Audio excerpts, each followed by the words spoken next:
बड़ी अपडेट ये है कि अभी तक कांग्रेस का खाता भी नहीं खुला है बंगाल में। सभी सीटों पर कांग्रेस ने अपने उम्मीदवार उतारे थे। अकेले चुनाव लड़ रही थी कांग्रेस इस बार, लेकिन अभी तक कहीं से कांग्रेस के लिए खुश होने वाली कोई खबर नहीं आया है। अतुल औंधे पाटिल हमारे साथ इस पर जुड़े हुए हैं। अतुल जी, कांग्रेस कहां रहेगी इस बीजेपी और टीएमसी की लड़ाई में, या कांग्रेस ने लड़ा ही नहीं कायदे से?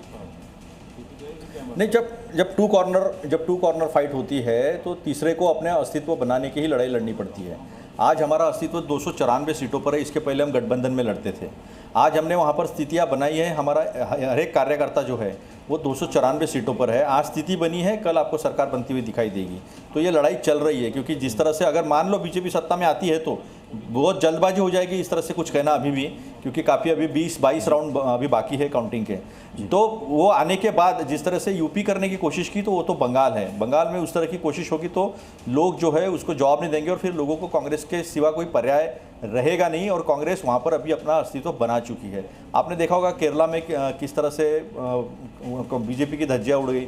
वहाँ तो कुछ भी नहीं है, वहाँ एक सीट भी आती हुई दिखाई नहीं दे रही। अभी सुबह दिख रहे थे 10, अभी तो पूरा पत्ता साफ होते हुए दिखाई दे रहा है। उसी तरह तमिलनाडु में भी पूरा पत्ता साफ होते हुए दिखाई दे रहा है। तो ये सब जो है जहाँ स्कोप मिलता है जेरीमैंडरिंग का, जिस तरह से डिलिमिटेशन आसाम में किया, इतने विचित्र तरीके से उन्होंने कॉन्स्टिट्यूंसीज को बांट दिया है, लेकिन अतुल जी एक्सेप्ट करने को तैयार नहीं। एक सवाल अतुल जी मैं जरूर पूछना चाहूंगा। खेला हुआ है अतुल जी, एक सवाल जरूर पूछना चाहूंगा। तमिलनाडु का आपने जिक्र किया, केरलम का आपने जिक्र किया, बीजेपी का पत्ता साफ हो गया, इस शब्द का आपने इस्तेमाल किया। तो कम से कम इस पत्ता साफ होने पर आप चुनाव आयोग को बधाई देंगे? नहीं, एक बात आप समझ लीजिए कि जनता पूरी तरह से इनके खिलाफ है। जहां पूरी तरह से खिलाफ है, जहां स्कोप नहीं था, वहां गड़बड़ करके कुछ फायदा नहीं। चुनाव आयोग ने ठीक काम किया ना? गड़बड़ करने का फायदा कहां हुआ? नहीं, मुझे एक बात बताइए, 27 लाख वोटर को एडजुडिकेशन नहीं हुआ ना, तो उनको बाहर निकाला गया। चुनाव आयोग ने ठीक काम किया नहीं किया, बस इतना बता दीजिए। नहीं है, ये लोकतंत्र की हत्या नहीं है। नहीं, आप मेरे मुंह से उन लोगों के लिए, वो गणेश कुमार के लिए जो इस देश के लोकतंत्र का हत्यारा है, उसके फेवर में बात कर। देखिए, अब ऐसा है कि आप एक तरफ आप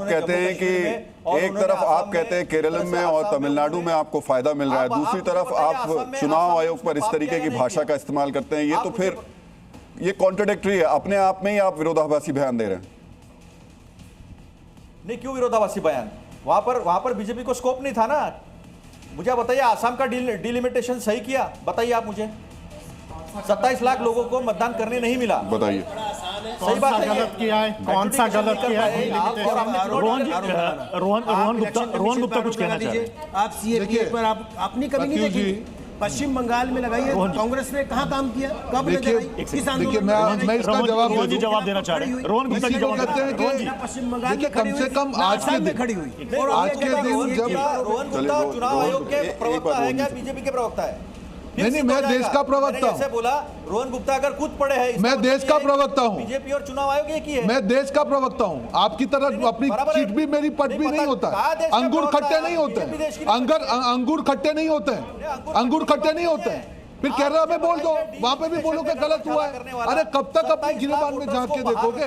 आसाम में बुरी तरह से हारे हो, पश्चिम बंगाल में अंडा आ रहा है, और फिर भी यहाँ पे आप कर रहे हो। कब तक करते रहोगे? अपने गिरबान में झांक के देखो।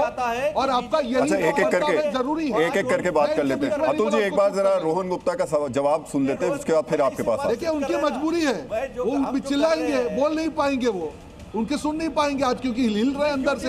मैं आपके बीच में नहीं बोला, मैं आपके बीच में नहीं बोला, मैं आपके नहीं बोला। अतुल भाई, सुन लीजिए ना, अच्छी तरह डिबेट करते हैं, क्यों बीच में बोल रहे हैं? अब तो खत्म हो गया ना, कुछ नहीं होगा।